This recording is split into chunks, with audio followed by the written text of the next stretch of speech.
Uma sociedade, então são duas perguntas. Uma sociedade ruim, ela pode destruir um negócio próspero? E segunda pergunta, como escolher o sócio ideal nessa batalha contigo, que é árdua, que é difícil? Agora, meu amigo, você tem que buscar alguém que culturalmente, que por fit cultural adere você, que tem os mesmos valores. Isso é garantia de sucesso? Nenhuma. Porque no passar dos anos as coisas podem modificar. Uhum. Cara, não tem segredo, bicho. A única coisa que eu falo é o seguinte, puxa a cabrita do cara, faz o namoro antes para ver se existem valores semelhantes e fit cultural semelhante. Mas que vai ser tudo perfeito e igual, não, vai ter divergências, são seres humanos diferentes. Uhum. Ai, qual que é o segredo para isso? Não tem. Você tem sociedades que duram eternamente e ninguém briga. Você tem outras que brigam, mas se entendem. E você tem outras que logo de cara dá tudo errado. Entendeu? Eu já tive isso, que deu tudo errado em 4 meses. Mas por que dá errado tão rápido, sendo que acredita que você é um cara experiente? Então, previamente, você conversou e checklist. Não, o meu que deu errado foi um pouco até de ganância minha. Era um projeto que poderia valer muita grana. Esse cara, ele é um cara fora do Brasil, um alemão. A gente se encontrou várias vezes nos Estados Unidos, Cambau, tal, e era um negócio que estava num patamar gigantesco. Eu falei, porra, isso tudo vai dar certo, vai dar certo. Eu não tinha um conhecimento, eu puxei a cabrita, tá tudo certo com a cabrita. Conversando um pouquinho, estava tudo certo também, do ponto de vista de desejo, que também tem isso, tá? Se um sócio deseja aqui, se deseja aqui, já deu problema. Você pode ser ético, pode ser escambau. Se os desejos, a visão de conjunto futuro for completamente diferente, dá problema. Uhum. Até o nível de ambição. Se não for meio parecido, dá problema. Entendeu? Então, no meu caso, eu via que tinha alguns sinais, mas o negócio poderia ser tão bom que eu diminuía a cautela. Uhum. Mas não foi só isso, cara. Cara, às vezes eu poderia ter ficado conversando mais 3 anos. Quando o jogo fosse pro jogo mesmo, que ia dar diferença. Muito difícil, né, PV? Difícil. Vamos lá, eu tenho muitos sócios, né? Tenho um aqui do meu lado e eu tenho a sorte de ter sócios que eu também sou amigo. Mas não é sempre assim. Precisa para a sociedade dar certo ser amiga do sócio, ter uma afinidade pessoal? Claro que não. Mas as sociedades que dão errado, a meu ver, e eu vejo, infelizmente, muitas dando errado, porque quando você entra num processo de turnaround, ou um processo de recuperação judicial, onde a empresa está em frangalhos financeiros, ela está em frangalhos emocionais, e as relações, se existiam, elas já acabaram. E se não existiam, é pé de guerra já. Porque, porra, uma coisa é o negócio tá indo bem, você tem uma relação não tão boa, o negócio tá indo bem, pô, tá todo mundo comemorando. Você aguenta os desaforos porque tá indo bem. Mas a empresa dá uma derrapada e começa a ir mal, meu amigo, se você não tá bem com o sócio, vai dar uma merda gigantesca. Porque o que mantinha a união, que era a grana indo pro bolso, Sucesso. e o enchimento de saco compensa a grana indo pro bolso, pô, ferrou. Existem várias sociedades que a relação é de governança. Qual o problema disso? Nenhum. Mas eu acho que é mais legal, é mais gostoso quando você não precisa que a linha do contrato estabeleça a continuidade da relação. Já tive discussões com o Lázaro que eu perguntei pra ele, vem cá, bicho, tu tá desconfiando da minha intenção ou da minha ação? Não, porra, da ação, caramba. Ah, então tá bom, então bora ver aqui na ação. Por que a gente tá discordando da ação? É pra cá ou pra cá? Não, acho que era pra cá. Não, deixa eu continuar defendendo pra cá. Beleza, não me convenceu, vai lá, me traz o número, PV. Tá bom, ok. Então, é uma governança que a gente se resolve independente de contrato. Mas é bom que tenha, óbvio que tem que ter um acordo de sócio. Então, é difícil, mas o ponto nevrálgico é tu tem alinhamento com teu sócio de objetivos e tu tá discordando da intenção ou da ação. Isso serve para sócio, isso serve para casamento, isso serve para qualquer coisa. E muitas vezes você vê empresas rachadas e quando tu conversa individualmente com cada um, tu fala, cara, esse cara não tá de mau caratice com o outro. Eles só estão há tanto tempo sem se comunicar que esqueceram que os objetivos não estão mais alinhados. E quando eu converso contigo é a mesma coisa. E falo, pronto. Só que a relação já foi pro Vasco Cunhas. As empresas gigantescas, se você olhar, quase todas têm muitos sócios. Uhum. Entendeu? Se o Abílio, né, o saudoso Abílio, falava, porra, a única vez que eu me estrepei mal foi porque um contrato mal feito. Fiz no entusiasmo e fiz o contrato mal feito. E olha que eu duvido que ele faça contrato mal feito.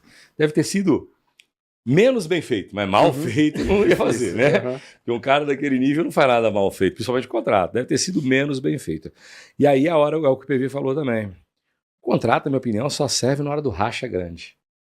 Entendeu? Você não tem que ficar olhando lá dentro do contrato e tal, nada disso. Tem coisas que a gente tem que ter bom senso. Acho que se tem bom senso, evita. É muito difícil, cara. Não tem segredo, entendeu? Você falar que vai dar certo, vai dar errado. Legal. Isso é uma coisa que eu tô... No nosso papo aqui, é a primeira vez que a gente chama empreendedores, tá? Pessoas com tanta vivência nisso. Então, normalmente, o que a gente fala com um economista? E economista, ele estuda uma ciência. E ciência, normalmente, você tem padrões que você repete, os estudos que você fala, funcionou ali, logo, pô, deve funcionar aqui, ou deve ser mais ou menos assim. O que eu tô percebendo no nosso papo é que empreender não é uma ciência, é uma arte. E uma arte, ela funciona bem, ou é legal, ou é bonito, para uma determinada pessoa, um quadro é bonito, para outra pessoa é horroroso. Então, para uma empresa, uma atitude pode ser boa, pode ser ruim, dependendo do setor que ela tá, quem são as pessoas que estão à frente e tudo mais. É isso. Empreender é uma arte e não tem uma ciência exata. Irmão, todo mundo às vezes me procura achando que eu posso ajudar ele e eu olho pro cara e falo, não posso te ajudar, irmão. É tão específico que eu não consigo te ajudar. Se eu tivesse, desde quando eu parei de trabalhar com o Silvio, aceitado o dinheiro para abrir novas Jequitis, para abrir novas não sei o quê, eu teria muito mais dinheiro do que eu tenho hoje, mas era impossível copiar a empresa. A empresa, ela estava no lugar certo, no momento certo, com as pessoas certas, na estratégia certa no ano de 2008. Essa mesma empresa hoje não funciona mais. Entendeu? Então é isso. Tem padrão? Tem. Tem processo? Tem. Tem metodologia? Tem. Mas não quer dizer que é tudo igual, né, velho? Não quer, cara. Não, mas tem a metodologia do fulano de tal que dá certo em qualquer lugar, em qualquer tempo. Eu escuto isso na internet, velho, de gente próxima de mim. Que a minha metodologia, isso aqui que eu fiz, conserta qualquer negócio. Ou ele é um esquizofrênico mental demente, ou ele tá querendo enganar as pessoas. Posso dar um exemplo? Claro. Tem um empresário que eu fazia um projeto de consultoria lá e ele tava faturando 500 milhões. Bom faturamento, certo? De 500 milhões. Isso não agora, tem uns 8 anos isso. Então, 500 milhões é bom agora, imagina 8 anos atrás. É um bi, quase. Então, vamos ver se é engenharia ou artesanato. Se é técnica ou se é essa parte subjetiva. Eu fiz um estudo técnico mostrando o seguinte, todo o teu crescimento até aqui, nesses 25 anos de empresa, empresário já, gabaritado, com unidades mais unidades de faturamento nacional. Se tu se alavancar 0,5 o teu EBITDA e parcelar isso no curto prazo, não precisa ser algo de 10 anos, algo que seja 3, 4 anos, curto prazo não precisa assim, não precisa ser tão longo assim.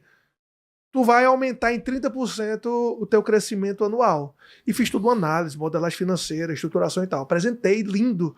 Já tava querendo o abraço de todo mundo, né? Porque, aqui, Gênio. Olha que tu não tava vendo. E aí eu apresentei pra ele, ele falou, legal, Paulo, vamos ver. Eu, vamos ver? Cadê o aplauso aqui? Não, vamos ver o caramba. Não, volta aqui, 3 slides. Você entendeu, senhor fulano, que isso... E o que você cresceu nos últimos 10 anos, você vai crescer nos próximos 2?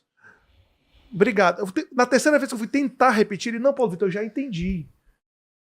Eu não me endivido. Eu abro todas as minhas lojas com capital próprio. Não, mas Paulo Vitor, meu pai era empresário, ele quebrou, eu saí da escola particular para a escola pública.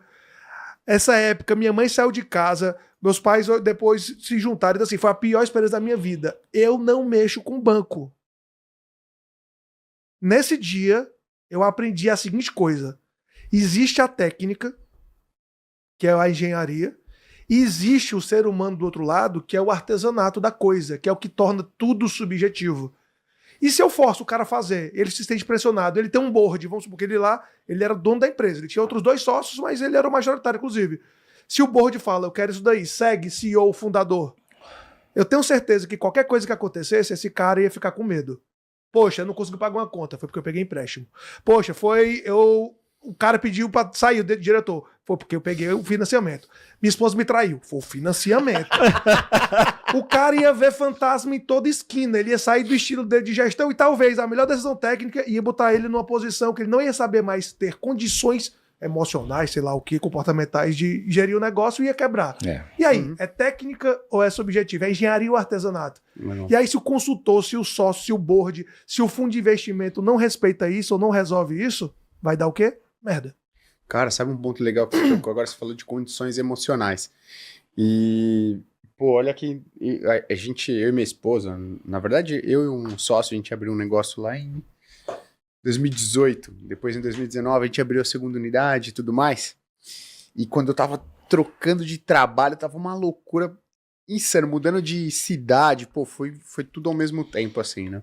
E aí, cara, eu lembro que eu fiquei estressadaço e tudo mais. Falei, pô, isso aqui é loucura, tá? Aí depois veio a pandemia, era um negócio na área de beleza, estética, foi punk. E aí eu queria perguntar pra você colocou aqui condições emocionais. Toda pessoa, ela pode se tornar uma empreendedora? Ou o cara, ele tem que ter uma capacidade emocional, a pessoa tem que ter uma capacidade emocional específica, porque o negócio é punk. Vamos lá, convenhamos, é difícil você ter um negócio que não vai ter problemas e problemas sérios no meio do caminho para você resolver. Não que não seja financeiro, mas às vezes seja, sei lá, embate, desafios, pô, concorrência, um negócio assim bruto. É todo mundo que tem um perfil para ser um empreendedor, uma empreendedora, cara? Eu tenho um conceito que é assim, todo mundo tem. Agora vai depender do tamanho do negócio. Se tocar um carrinho de cachorro-quente, você, salsicha, molho, uma máquina é uma coisa. Você ter 400 é outra. Porque aí coloca as variáveis. Quer ficar rico? Aprende a dormir no barulho. Quer ficar rico? Aprende a dormir no barulho. Você vai ter que dormir no barulho. Você quer ver outra coisa? Quanto maior a sua empresa, maior o efeito colateral. Você vai fazer tudo certo. Em algum momento, tu vai ter problema. São escolhas. Agora, eu acho que sim. Qualquer um tem a capacidade. Agora, o tamanho do negócio depende de sofisticação. A diferença de uma empresa pequena para uma empresa grande é a sofisticação dos colaboradores e a sofisticação do dono. Se você não se sofisticar, fica quietinho no pequeno. Se você não tem gente sofisticada, com capital intelectual sofisticado, não tente ser dono de empresa de bi. Entendeu? Porque a sofisticação demora, velho. A sofisticação demora. Eu fiz aquele comentário com você, né? Falei, porra, eu com 36 anos eu era um cara muito inteligente. Mas não estava longe de ser um sábio. E eu ainda tô, tá? Muito longe de ser um sábio. 56, 35 anos fazendo a mesma coisa. Eu me julgo ok naquilo que eu faço baseado na história que eu vivi. E eu me julgo infinitamente melhor do que um cara que tem 15, 20 anos de experiência. Mas eu estou muito longe da onde eu poderia estar. Então é isso, sabe? É isso que diferencia a sofisticação e o tamanho da empresa. Mas capacidade, eu acho que todo mundo tem. Mas cada um no seu limite.